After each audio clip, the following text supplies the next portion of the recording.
अस्सलाम वालेकुम व्यूअर्स, औज़ु बिल्लाहि मिनश शैतानिर रजीम, बिस्मिल्लाहिर रहमानिर रहीम। अल्लाहुम्मा सल्लि अला मुहम्मद व अला आलि मुहम्मद कमा सल्लैता अला इब्राहीम व अला आलि इब्राहीम इन्नका हमीदुम मजीद। अल्लाहुम्मा बारिक अला मुहम्मद व अला आलि मुहम्मद कमा बारकता अला इब्राहीम व अला आलि इब्राहीम इन्नका हमीदुम मजीद। औज़ु बिल्लाहि मिनश शैतानिर रजीम, बिस्मिल्लाहिर रहमानिर रहीम। हमजाद करीन ट्विन एंगल सिलसिले की ये तीसरी वीडियो है और मखलूक़ात खुदा को सही रहनुमाई के लिए हम जो है ये वीडियो बना रहे हैं, ताकि जो भी उसको करें तो उनको पता होना चाहिए कि इसमें क्या क्या फ़वाइद या नुकसान हैं। जब आप हमजाद का अमल करेंगे तो जिन लोगों ने हमजाद के अमाल किए थे उन्होंने अपने तजर्बात बताए, वो नाकाम भी हुए या कामयाब हुए तो किस वजह से नाकाम हुए। एक दोस्त था, उसने जब किताब से देखा कि रिजालुल गैब इस तरफ है तो वो दायरा बना के जब पढ़ाई करता था तो रोज़ाना अमल के दौरान रिजालुल गैब के हिसाब से तरफ को तब्दील करता रहता था। यानी जब आप अमल करते हैं तो जिस दिन रिजालुल गैब जिस तरफ होता है उसको पीठ दे के पढ़ते हैं। तो उसने पहले दिन भी एक तरफ को पीठ की, दूसरे दिन दूसरे तरफ को, इस तरह से वो तरफ तब्दील करता रहा, जो कि तरीक़े अमल के मुताबिक नहीं है। क्योंकि पहले दिन जिस तरफ आप मुँह कर रहे हैं तो उसी तरफ को आप जितने दिन भी आपका अमल होगा उतने दिन ही आपको करना होगा। एक ही तरफ पे मुँह रखना होता है पूरे अमल के दौरान। दूसरी बात ये होती है कि बखूरात लाजमन जलाए जाते हैं और न्याज का जो है एहतमाम लाजमन किया जाता है। अमल के दौरान न्याज का एहतमाम किया जाता है और सदक़ात जो है वो देता रहे ताकि अमल में कामयाबी हो। तो उस वजह से वो नाकाम हुआ। एक भाई ने बताया कि उसके जो थे कपड़े रोशन हो गए, जैसे कपड़े जो उसने रखे हुए थे अमल वाले कमरे में, एक अलग कमरा होता है जिसमें अमल किया जाता है, उस रूम में जो है उसके कपड़े जो थे वो जो है रोशन हो गए थे, लाइट की तरह चमक रहे थे। फिर उसने बताया कि एक सांप आया जो उसके कमरे में घूम रहा था, छोटा सा सांप था। लेकिन ये हर एक की अलहदा बात होती है, किसी को बड़ा सांप नज़र आया, किसी को छोटा नज़र आया था और ये उसको जो है मारने के पीछे भागा तो उसका अमल नाकाम हो गया। इसी तरह मुख्तलिफ़ लोगों के साथ मुख्तलिफ़ वारदात होती हैं और हमजाद आपको धोखा देने के लिए आपको कोई ऐसी तरकीब निकालेगा कि ताकि आप अमल न कर सकें। मिसाल के तौर पे एक भाई ने 40-41 दिन अमल कर लिया, उसके बाद जो था एक ऐसे आदमी के रूप में उसके सामने हमजाद आया जिसको गंद चिमटा हुआ था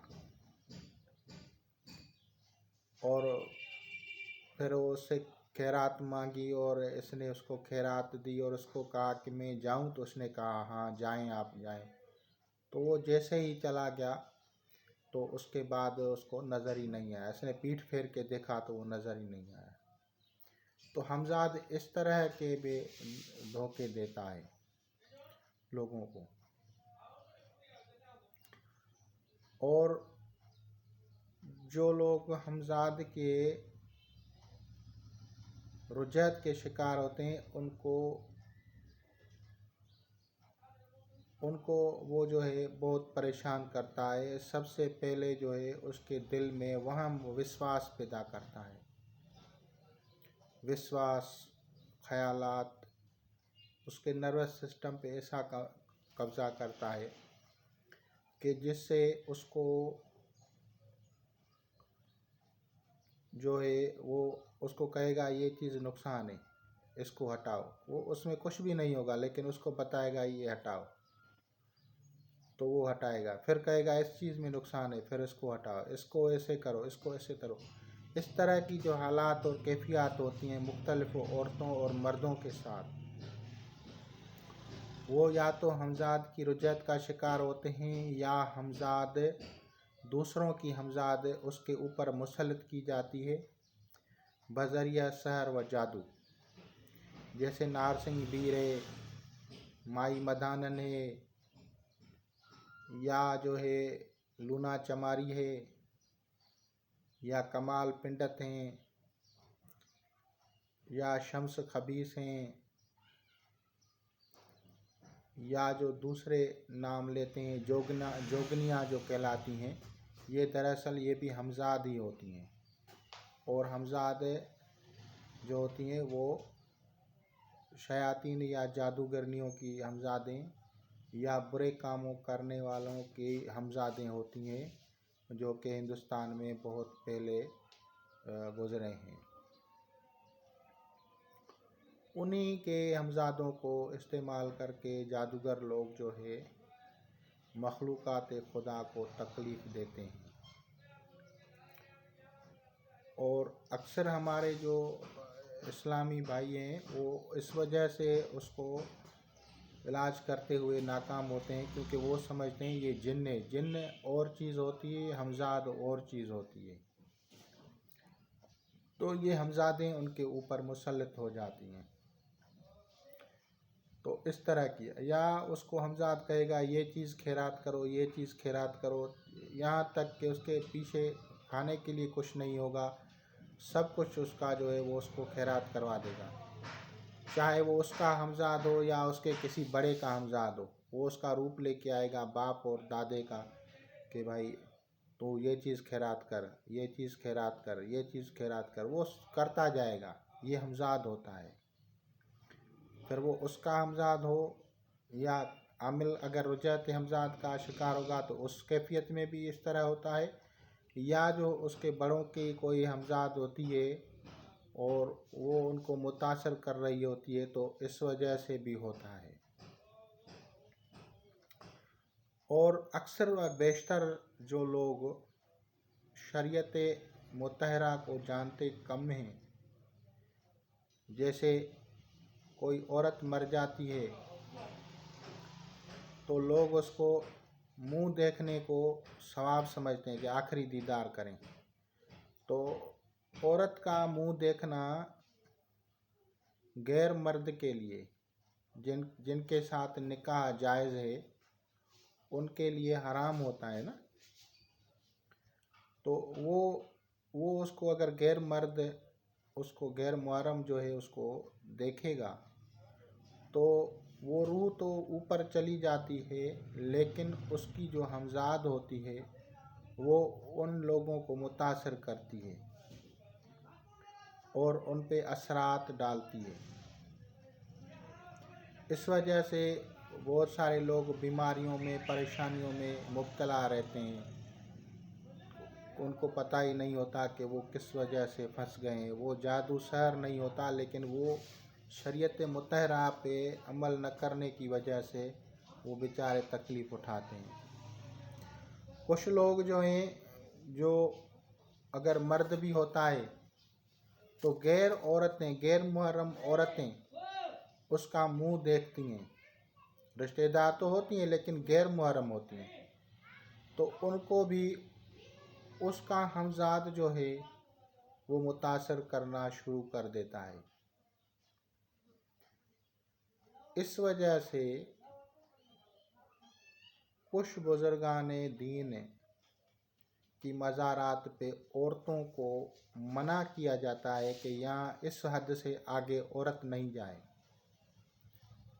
क्योंकि वो बुजुर्गान जानते हैं थे कि हम जो है इनको मना कर रहे हैं कि नहीं जाएं। तो क्योंकि वो जो वहाँ पे मज़ारात पे और कब्रिस्तानों में जो हमजादें होती हैं वो औरतों को ख़ास तौर पे चिमटने का खदशा होता है, क्योंकि औरतें अक्सरियत जो है पर्दे का ख्याल नहीं रखती, दूसरी बातें ख्याल नहीं रखती, तो उस वजह से उनको मना किया जाता है कि आप नहीं जाएं।